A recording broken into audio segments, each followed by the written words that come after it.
sens. Inséparables depuis leur petite enfance, ils partageaient tout, secrets, jeux, rêves, et bientôt un lourd fardeau.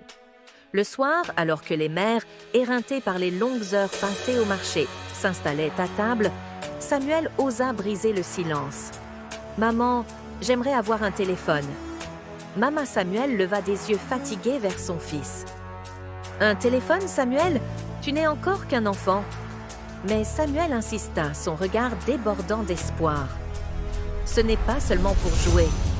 Je pourrais étudier. » Après un moment d'hésitation, elle céda à une condition.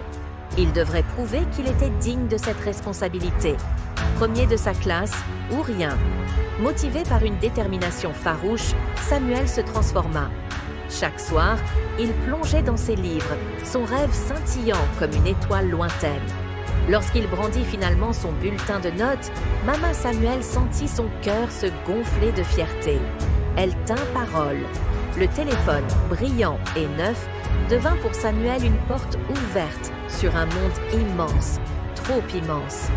Au début, il partagea ses découvertes avec Kimi, jeux, vidéos amusantes, rires.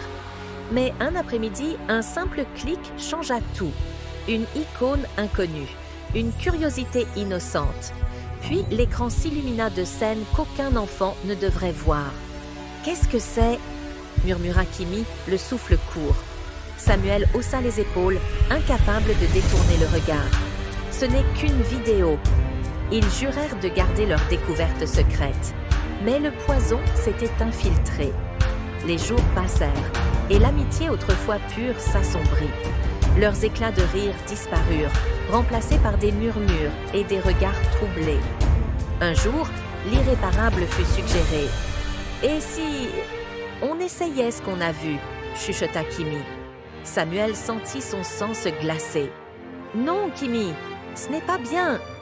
Mais la peur de la décevoir, la pression silencieuse l'emportèrent sur sa raison.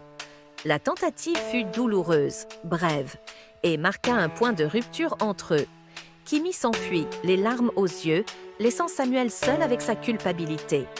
Le destin, pourtant, n'en avait pas fini avec eux.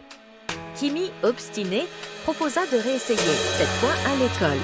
Dans l'ombre des couloirs déserts, ils s'enfoncèrent plus profondément dans leurs secrets, jusqu'à ce que des pas approchent, brisant leur fragile audace.